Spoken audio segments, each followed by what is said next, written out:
Have you ever tried to beat Minecraft on your own? A few weeks ago I realized that I had never beaten this game on my own. I had done it with friends numerous times, but never without backup. But then I thought, doing it in regular Minecraft is way too easy. So I decided to do it in hardcore. But then I thought, doing it in a regular Minecraft world is way too easy. So I decided to set my world type to Badlands biomes only. But then I thought, doing it without any rules is way too easy. So I decided to add a few extra rules to the game.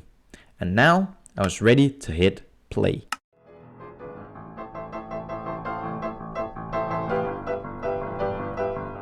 My first objective is to get a full set of iron armor, otherwise I don't stand a chance finding an ender fortress and getting out alive with all the needed blaze rods. Whoa, whoa! I spawn right next to a lava pool and I see a mineshaft in the distance.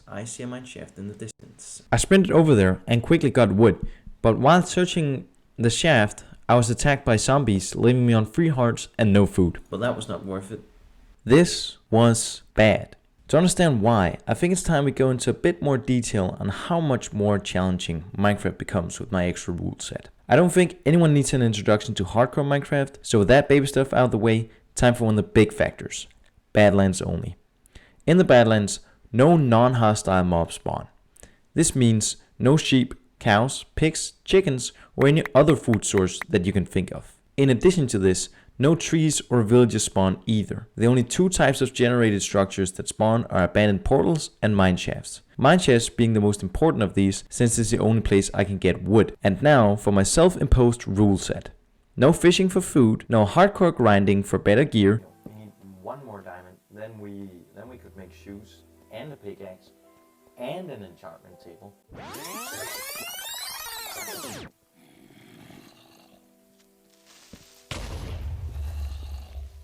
AKA, I have to do this as fast as possible, and no using beds to kill the dragon. I call this my honorary Minecraft code.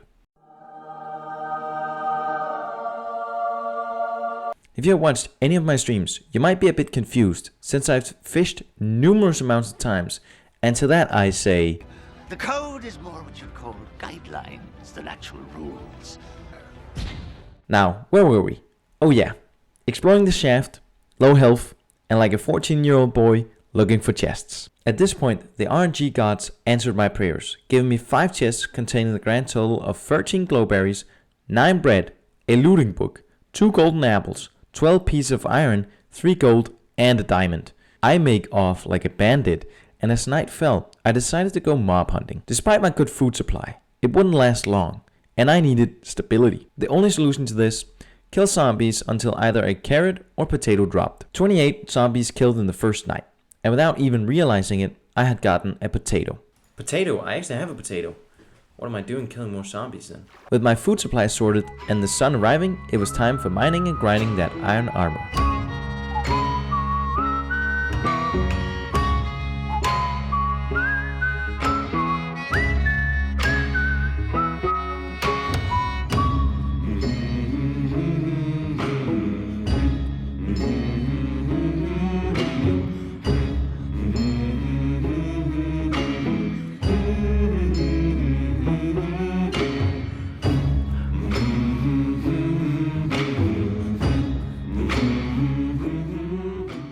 Now we move on to the next stage.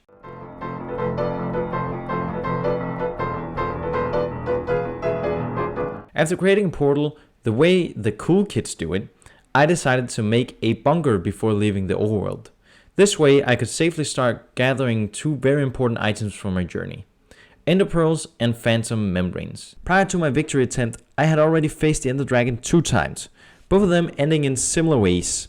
It was quite clear I had to think outside the box here. That's where the membranes come in. Membranes, when brewed, turn into slow falling potions. As the smart kids out there might have already guessed, drinking this make you fall slowly. Now, there's only 1 mob in the game that drops membranes. Yes, we need you. My bunker's design is perfect for phantom hunting. For whatever reason, when they attack, they got softly stuck on the roof of my bunker. Ow. Hey, got stuck. By daybreak, I had plenty of membranes, but was still lacking in the ender pearl department. Regardless, I put on my golden helmet and lit up the portal. Just 2 days before this, I ended a run on purpose because I had spent 2 hours in the nether to find a fortress without a blaze spawner in it. For this to work, it had to be a good spawn. Holding my breath as I entered the portal, I wasn't ready for the absurd amount of luck in this run. Whoa, what a spawn! You don't even have to look for this. To make things even better, I found a bajillion chests, 2 of which contained diamonds, adding 3 in total to the 4 I had from the mining. Oh my god, this is just insane. The only thing this fortress didn't have though, blaze spawners. Or so I thought until... Oh, I see. It's bigger than this. Oh, we got a spawner. It's open though, which I don't like. Within 10 minutes, I was done with the nether segment. Certainly not a speedrun record, but for sure a personal one. Exiting the nether with 12 rods left me with only one purpose: gathering ender pearls. At the time, I was convinced the fastest way to get ender pearls was through piglin trading. Arrows or pearls, that's what I need. I can't believe I've only gotten like 12 arrows. Once you need something, they just don't give it to you. Was that all the gold? Alright. After being literally scammed by pigs, my brain must have turned on because I decided to use my Looney 2 sword to get the needed ender pearls, instead of relying on the good nature of the people from hell. I killed 5 endermen, leaving me with a grand total of 16 ender pearls. Oh yeah, it's all coming together. I was now 1 hour and 40 minutes in. To put this into perspective, one of my other runs where I reached the end took me 7 hours. So this was staggering progress for my standards. I grew some potatoes and set out to find the stronghold. We need to go that way.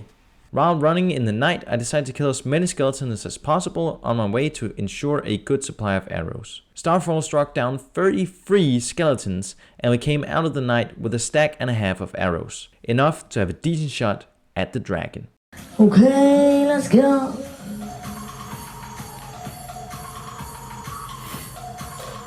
After a little trouble finding the fortress, I don't see a stronghold anywhere. It doesn't even help. We hear zombies too. There it is.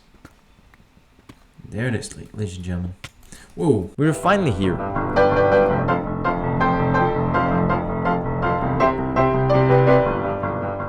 After finding a few apples and leveling up, it was time to enchant my gear. Please, Minecraft gods, be with us. Show me, and I say this very sweetly, show me infinity. It is at points like these you have to tell yourself, when you hit rock bottom, the only place to go is up. To the falling 4. Yeah. Nothing good either. Bow. Infinity! Huge. Huge actually. Protection 3 for level 18. Sharpness 2. We'll take that. Take that. Protection 2 for 14. Take that. What do we have? Protection 1. We'll just take that. With the gear sorted, all that was left to do was getting golden apples and potion making. Let the brewing commence. Alright.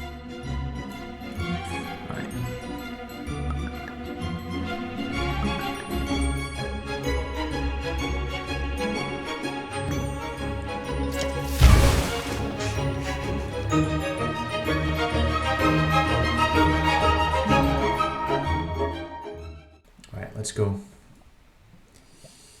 Here goes nothing. Here goes nothing.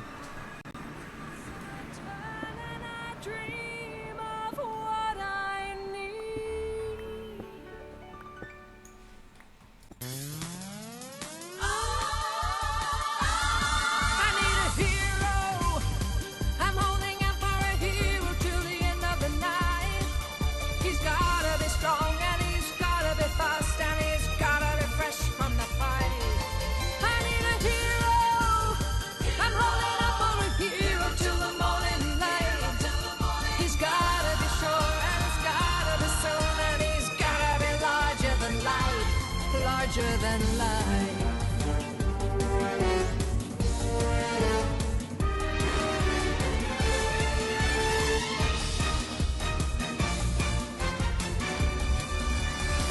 Somewhere after midnight, in my wildest fantasy, somewhere just beyond my reach, someone reaching back for me. Racing on the thunder and rising with the heat. It's gonna take a Superman to sweep me off my feet.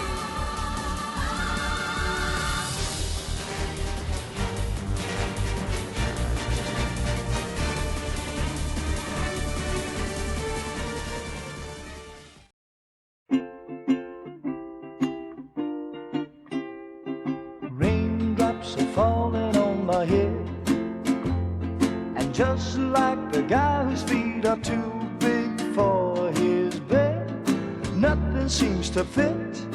Those raindrops are falling on my head, they keep falling